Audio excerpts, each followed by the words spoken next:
Dear Ma and Pa, I received Grace's letter that she wrote on February 18th.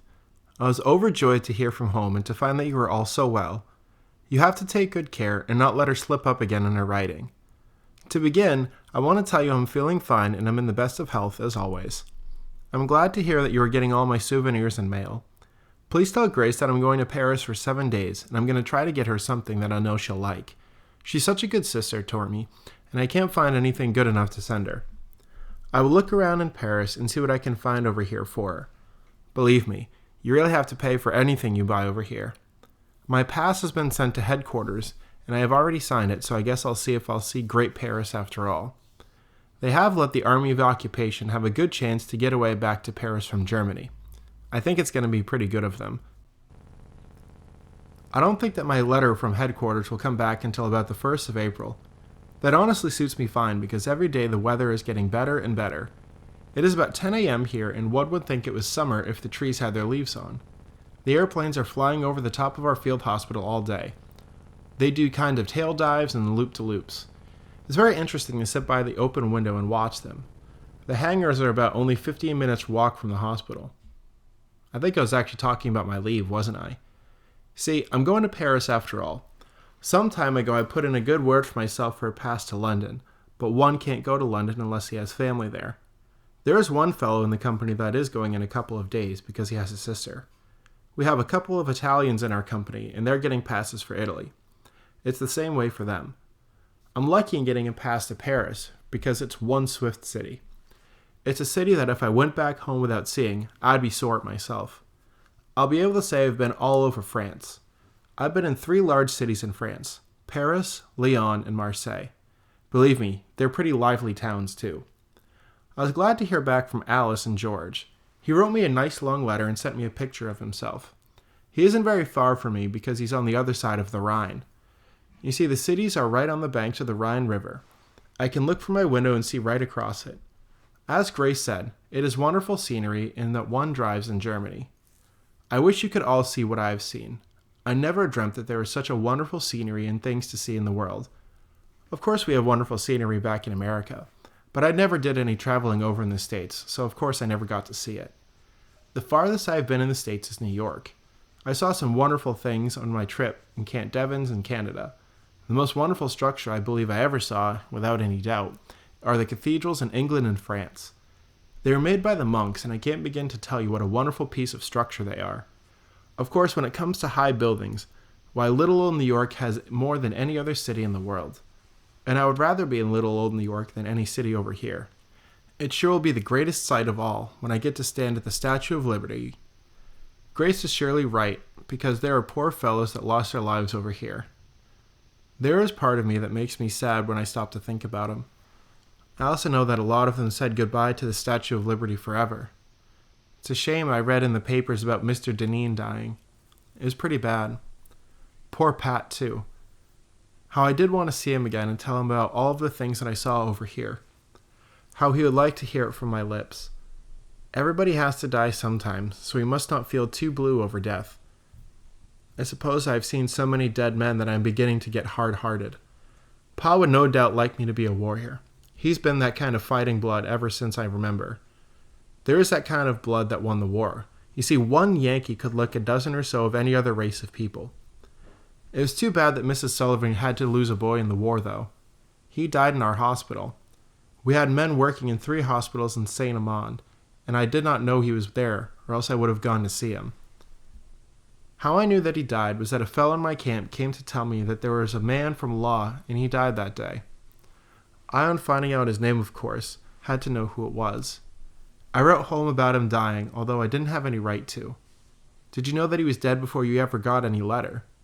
The government will move his body over to the States if Mrs. Sullivan wants him to. It's too bad about all these people dying in America from the Spanish flu. We had a little terrible of it here, but nothing like you have back home. It was pretty terrible, too. We all wore a protector over our nose and mouth while working in the ward here. I remember the day back in France that I went by Germany and I saw a farm and somebody said hello to me. I was driving my Packard truck and I was going along pretty fast and I couldn't really see what it was, but I did think it might have been Tom Hall. If he had not seen the information, I would have stopped to have seen him and find out what it was. Do you know if he's out of the service yet? It must be pretty tough on Lindsay Wyman to be transferred with his other company went home. By the way, do you know if he's in the medical corps yet?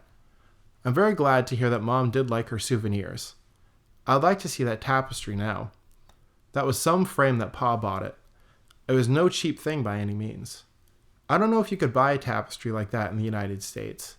It was made on a hand loom. I thought Ma would like it, and I paid 50 francs for it, which is about $10 for the US. How are Harry and George and their families getting along? Please send them my love. I often think about them and wonder what they're doing for excitement. When you see Leslie, please give him my regards. I have to write to Les. He must think I'm a great one, because I never remember to write to him. Is Donald Lamprey out of the army now? Say, that must be some sparkler that Charles bought for Grace. He is getting pretty sporty in his old age, though, so it suits him right. I suppose you can't touch Grace with a 10-foot pole now. How does everything look in the States? I'm sure it looks the same to you people, but it's going to look very different to me. I hear that they are giving men with being discharged $60, and honestly, that's pretty good for the government. It will clothe a fellow out in a new suit. Now please tell me the next letter you write to me if there is anyone at home who I haven't sent a souvenir to, and that you think I should. It is quite hard to think of the things that you should remember over here. It's not far for your friends, and please let me know if Harold Hall is in the army. A fellow said that he met a fellow back in France by the name of Harold Hall, and he asked me if it was my friend. Please do let me know. Do you folks have to pay any charges on the boxes that I sent home? One fellow said his folks did.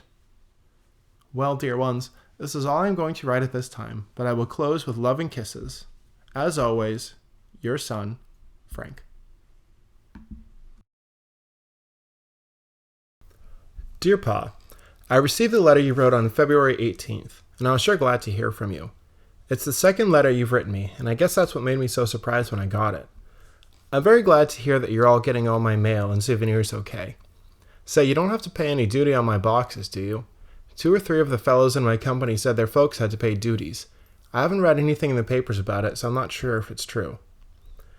Well, Pa, I'm in the best of health, and I'm having a wonderful experience over here. I hope you're all well at home, and I'm glad Ma's feeling good. A couple of days ago, I received a few letters from the States. Marion, Harry, Pa, and Grace. It makes me feel a lot better to know that you're still getting my mail, and it makes me feel better too. I'm going to keep writing more often so you'll know how I am. You said you wanted to know where the Law Boys are. Well, I don't know where they are, to be honest.